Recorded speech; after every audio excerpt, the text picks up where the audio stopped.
Hi guys, before I get into today's video, I just want to say a massive thank you. I have recently reached over 300 subscribers. That is insane to me. Thank you so much. It really means the world to me.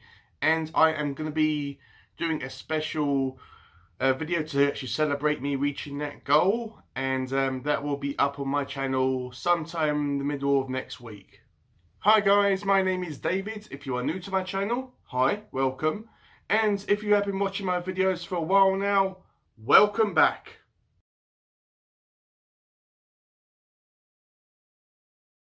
So today I am going to be reviewing The Last Wish, which is the first book in the Witcher series. And it was written by Andrzej Sapkowski. Hopefully I've pronounced it right, apologies if I haven't. And I got this straight after I watched the Netflix series. As I enjoyed that series immensely, although the story was a bit confusing at times, but overall I found it incredibly entertaining. So straight away after I finished watching it, I bought the novel. And I know that there is a series of games based on this series as well, but I haven't played them as I'm always reading, so when do I have time to play video games? I mean, I barely have time to actually eat because I'm always reading, and that isn't a exaggeration. I'm always reading from the moment I wake up to the moment I go to bed. But yeah, this was a really fun read. I actually became aware of the Witcher series when a colleague at work was telling me about it. He was telling me about the games, and I found it intriguing, but I had no idea what he was talking about, so I just smiled and nodded. I think during the original lockdown I watched the Netflix series and I enjoyed it so much. As I said, it got me interested in reading the book. So I read The Last Wish for a readathon that I am taking part in and also hosting as well, called a Bookworm's New Year Readathon. And the prompt that this book fulfills, it fulfills 2 prompts, so once again I doubled up on this book. The prompts that this book fulfills is a book you meant to read in 2020. As I said, I got this book last year and I wanted to read it as I am a fan of the series, and but I never really had time to fit it in. It really flew underneath the radar and I never had the chance to actually pick it up. And the second prompt that this book fulfills is top of your TBR. I wasn't sure about what book to put on underneath this prompt, so I put this one on it as well because I was excited to read this book. So in case you're wondering, this is what the bingo card currently looks like right now for a Bookworm's New Year Readathon. As you can see, I've completed many of the prompts, but I still have a few that I still need to complete, and I'm slowly going through each of these prompts one by one. So this book was originally published in its original form in Polish, as the author is from Poland. So the book was originally published in Polish in the year of 1993, but it was then translated into English, which is the version I've got, in 2007. And the author, as I said, is Andrzej Sapkowski. Once again, I am sorry if I'm pronouncing this guy's name wrong, but I am doing my best. And he was born on the 21st of June 1948. So, before I get into telling you guys what the story is all about, I just want to say that this is going to be a spoiler-free video, and this is going to be my own thoughts and opinions regarding this novel.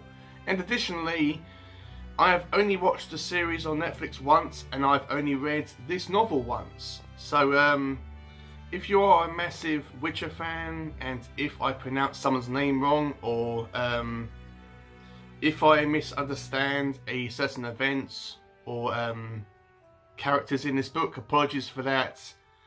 But this is going to be a review from someone that's actually only watched the Netflix series once and has actually only read the books once. So The Last Wish is a short story collection which focuses around Geralt of Rivia, who is a Witcher. Now, as far as I'm aware, Witchers are created when they are young children. They are chosen. I'm not sure how they are chosen, but they are taken when they are incredibly young, and they are mutated. So they are given the ability to hunt and kill monsters and different creatures that inhabit this world. And they are extremely skilled fighters, and they can even perform magical abilities as well. So this story focuses around Geralt, who is our main Witcher of the story. That is him on the cover. And he goes from town to town hunting monsters and different creatures that are terrorizing people and villages in this world, because people get hunted and eaten, and they need someone to take care of business and to kill these monsters so everyone can live happily ever after. And Geralt is that man. He gets paid for doing this. And the way that this book is actually constructed is, as I said, it's short story collection. So it starts off with our main story, which is set in current day, and this story is called The Voice of Reason. And throughout the book, it starts off with a like a short story from The Voice of Reason, and then it has like a side quest, and then it goes back to The Voice of Reason, then a side quest, and then The Voice of Reason. So that's how the book is constructed. And as I said, the Voice of Reason is what's currently happening at the current time for Geralt. And all these stories that are happening in between, think of them as kind of side quests. And each of these side quests, Geralt is hunting monsters, and he gets into a lot of fights in a lot of these side quests. I think there may be about one or two where he doesn't get into a fight or a battle. But as far as I can remember, he doesn't get into any fights in The Voice of Reason. Geralt is a very likeable character. As I said, he is our main character, and the story of this book kind of revolves around him. He is the centerpiece of this book. And even though this novel isn't a linear story like the Lord of the Rings, which I've just read, it doesn't have like a beginning, middle, and an ends.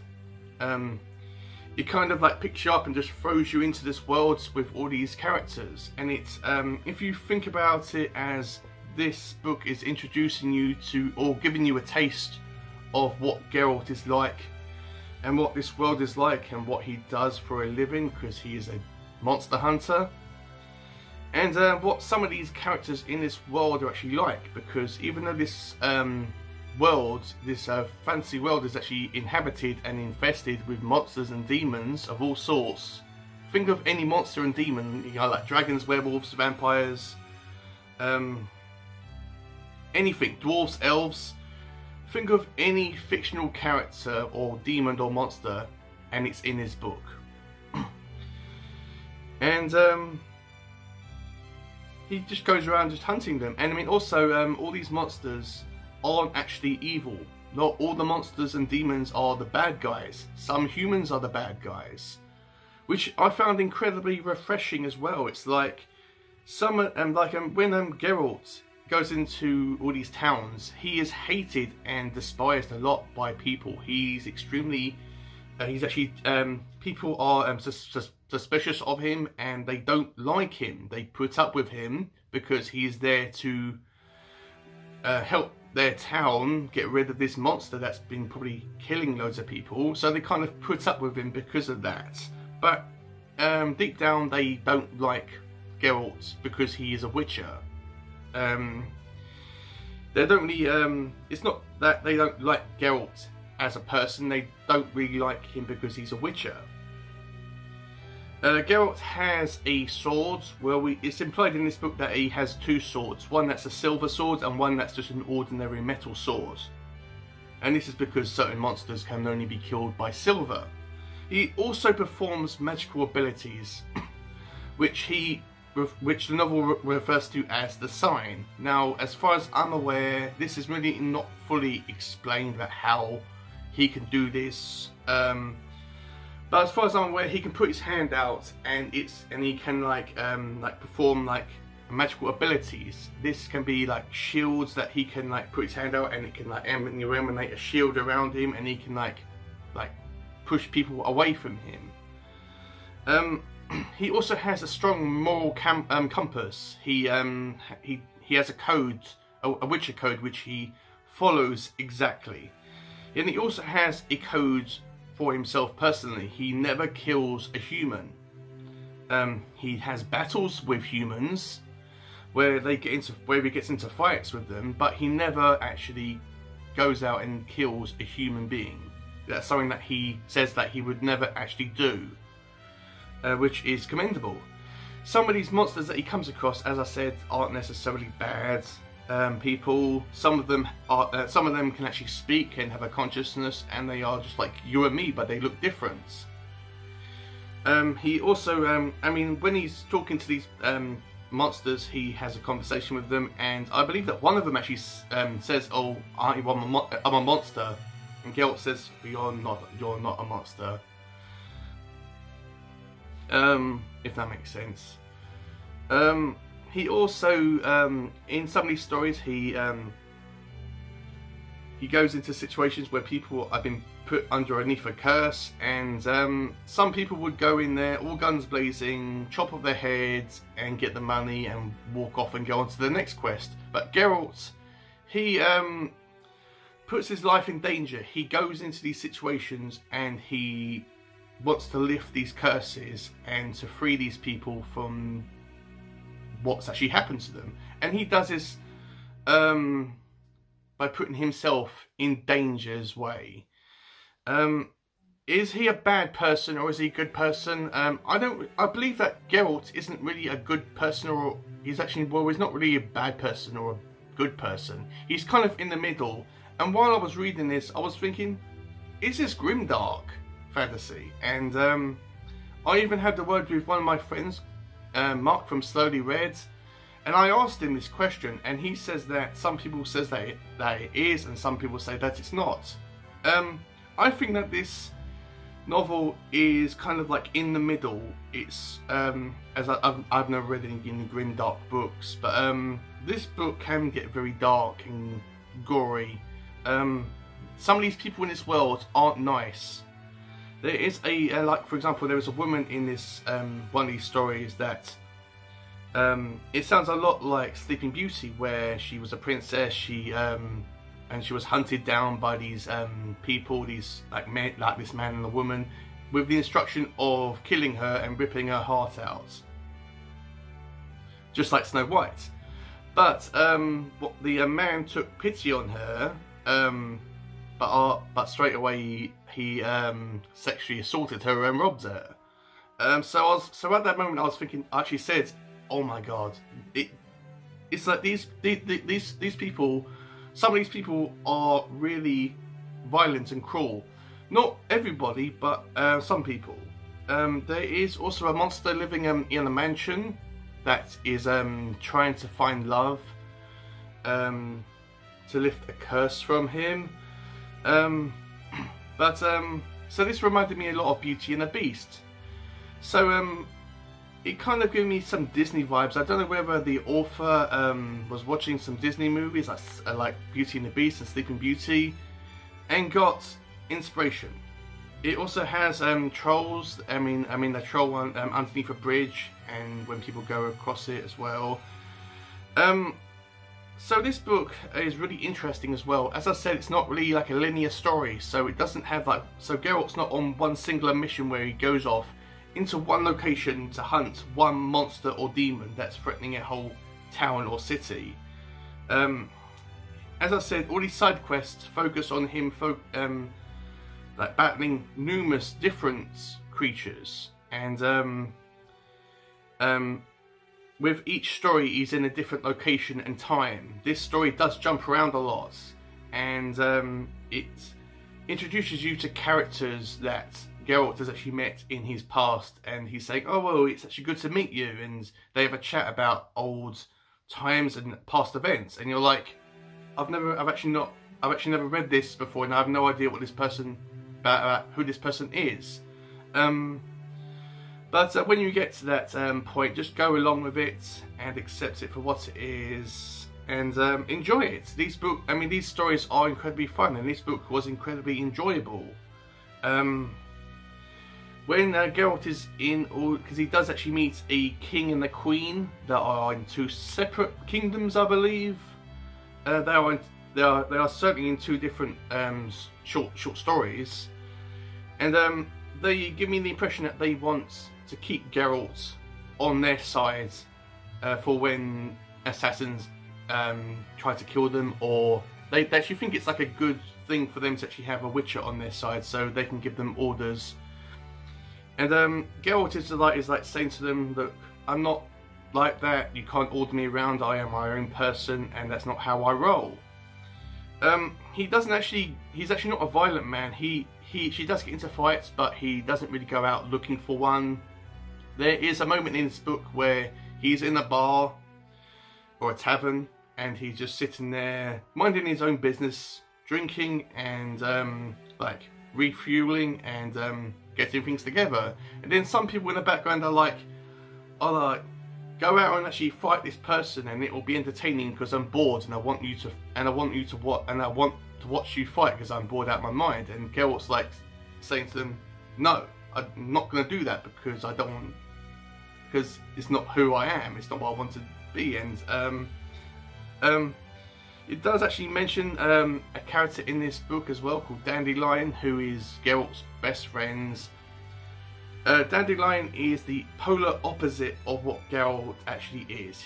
Dandelion is flamboyant, he likes women, he waves at women a lot as well, and he's kind of like the comic relief character as well in this book. He is a good character, but I would have liked his, but it doesn't really explain his character that much, but he was a great character.